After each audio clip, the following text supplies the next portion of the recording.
वेद से लेकर रामायण तक समस्त ग्रंथों और समस्त संतों का अंतिम निचोड़ कंक्लूजन बस इतना ही है कि हमको मन को शुद्ध करना है। मन को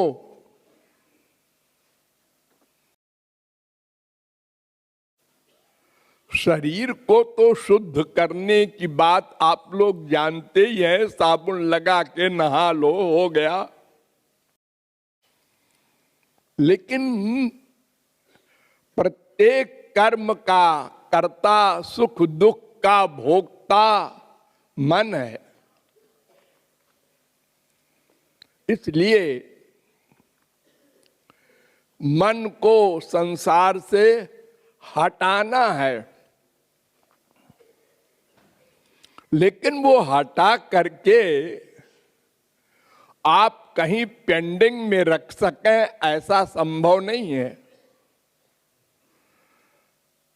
आप हटा दें संसार से तो मन कहता है कहां जाएं?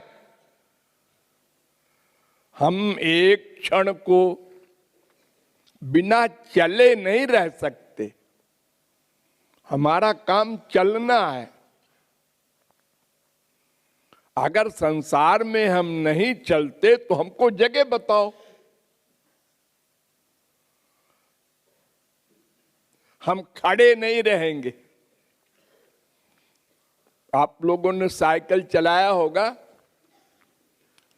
साइकिल कहती है कि अगर चलाते रहोगे तो गिरोगे नहीं, और अगर साइकिल चलाना बंद कर दिया तो गिर जाओगे साइकिल से।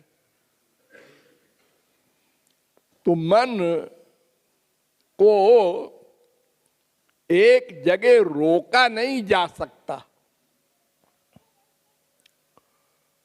उसको घुमाया जा सकता है, और वो घुमाना आपको खूब आता है। एक सेकंड में आप मन को आकाश से पाताल भेज देते हैं, पाताल से आकाश भेज देते हैं, जागृत में भी सपने में भी। यहीं बैठे बैठे हैं, बेटे का स्मरण हुआ, इंग्लैंड पहुंच गए। फिर थोड़ी देर में बेटी की याद आई, बंबई पहुंच गए। ये आपको आता है। हमारी बात माँ ने, बाप ने, बीबी ने, पति ने मान लिया, मन का प्यार हो गया, और हमारा अपमान कर दिया, वैराग्य हो गया। तो ये सब हमको अभ्यास में है, सदा से है। रोज राग वैराग्य हुआ करता है, दिन में 50 बार। जहां स्वार्थ सिद्धि की बात बुद्धि में आई, वहां राग हो गया, प्यार हो गया। और जहां स्वार्थ नष्ट होने की बात बुद्धि में आई, वैराग्य हो गया।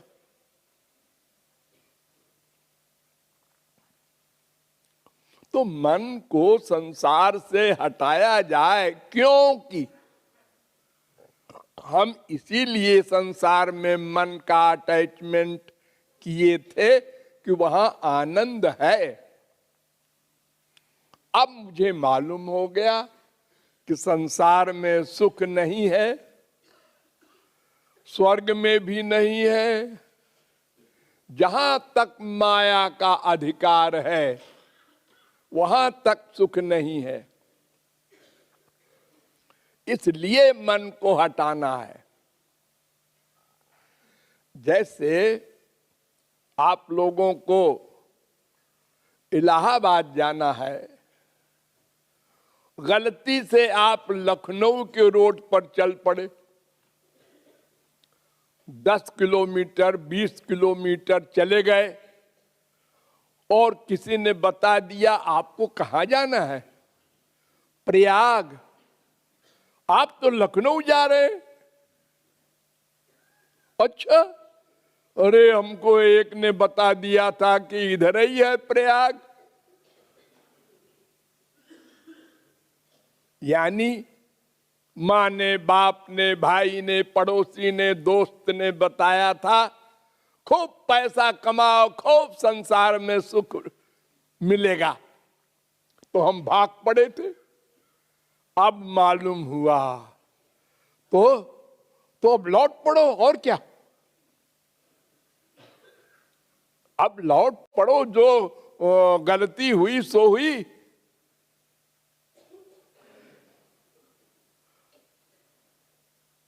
तो मन को संसार से हटाना है, क्यों, समझकर। ऐसे कि किताब में लिखा है, वेद में लिखा है और गुरुजी कह रहे हैं, ऐसे नहीं हटेगा। समझ के, गहराई से समझ के कि हम एक ही वस्तु में सुख मानते हैं और पाते हैं और फिर उसी में दुख मिलने लगता है, उसी माँ में, उसी बाप में, उसी बीबी में, उसी पति में। अगर सुख होता तो हमेशा मिलता।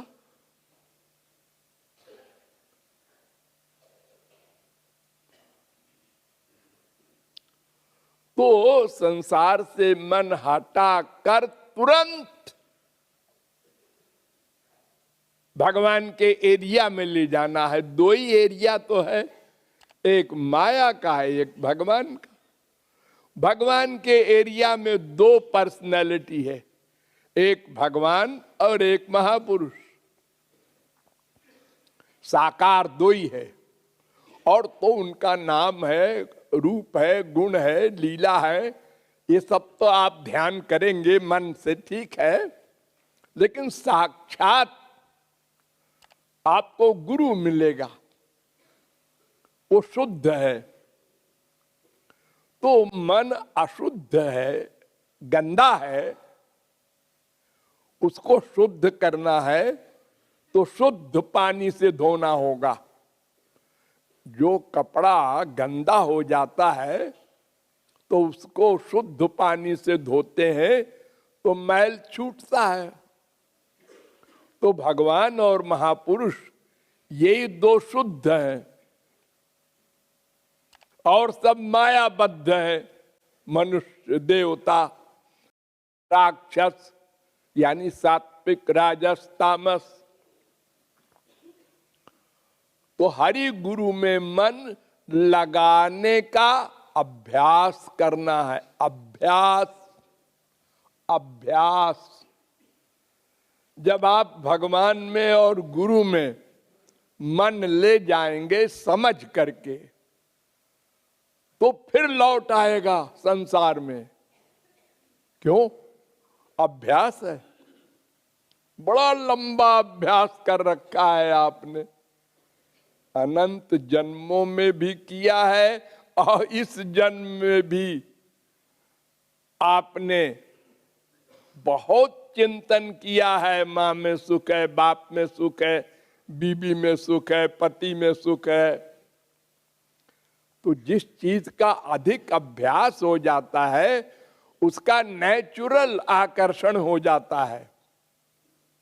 जैसे शराबी को शराब में आकर्षण होता है।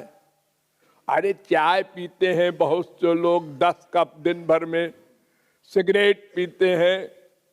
कोई भी बीमारी किसी को लग गई तो वो चिंतन अपने आप होता है बिना अभ्यास के। तो इसलिए जब आप हरि गुरु में मन को लगाएंगे, ध्यान करेंगे, तो संसार में चला जाएगा मन। लेकिन घबराइए नहीं। जैसे आपने करवट बदलने का अभ्यास किया था, बैठने का किया था, खड़े होने का किया था, चलने का किया था, ऐसे ही ये भी अभ्यास करना होगा। कुछ दिन अभ्यास करने में परिश्रम पड़ेगा, बाद में अपने आप होने लगेगा। पहले करना होगा, फिर होने लगेगा। पहले शौक से सिगरेट पीता है आदमी, शौक से शराब पीता है, देखें तो कैसा लगता है। बाद में नेचुरल मन उस ओर खींचता है। ये गंदी चीजों का हाल है। भगवान आनंद सिंधु है वो तो। इसलिए हरि गुरु में कुछ दिन मन लगाने का अभ्यास करोगे तो आनंद का आभास मिलने लगेगा। पहले आभास मिलेगा, माने झलक। वो इतनी बड़ी चीज होती है कि संसार को दुत्कार दोगे, रहत कुछ नहीं है। अभी आनंद मिला नहीं, आनंद तो भगवत प्राप्ति के बाद मिलेगा। लेकिन आभास जो मिलता है वो भी इतना बड़ा होता है कि वो त्रैलोक्य को लात मार देता है। लेकिन पहले अभ्यास करना होगा, अपने आप नहीं होगा। ये मत सोचना या बोलना कि भगवान में मन नहीं लगता। लगाना होगा, लगाना होगा, लड़ना होगा जिद करके। अगर इस मानव देह में नहीं करोगे तो 84 लाख में करोड़ों युग घूमने के बाद फिर मानव देह मिलेगा। और फिर कोई संत मिले और हमको समझावे क्या करना है, तो वहीं आएंगे जहां इस समय है। और अगर फिर चूक गए तो फिर वही चक्कर है।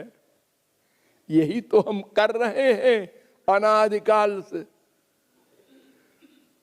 जब बिल्कुल हिसाब बैठ गया भगवत कृपा से, मानव देह मिल गया, भारत में जन्म मिल गया और कोई गुरु भी मिल गया और इतने शास्त्रों वेदों का ज्ञान करा दिया उसने, और हमारी बुद्धि में आ भी गया कि हाँ ये करना जरूरी है, और नहीं किया, लापरवाही किया, उधार किया, करेंगे करेंगे करेंगे और मर गए।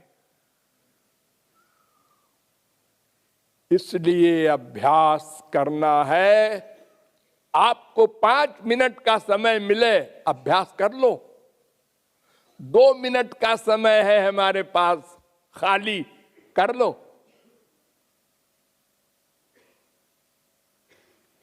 क्षणशः क्षणशो विद्या, कणशः कणशो धनम।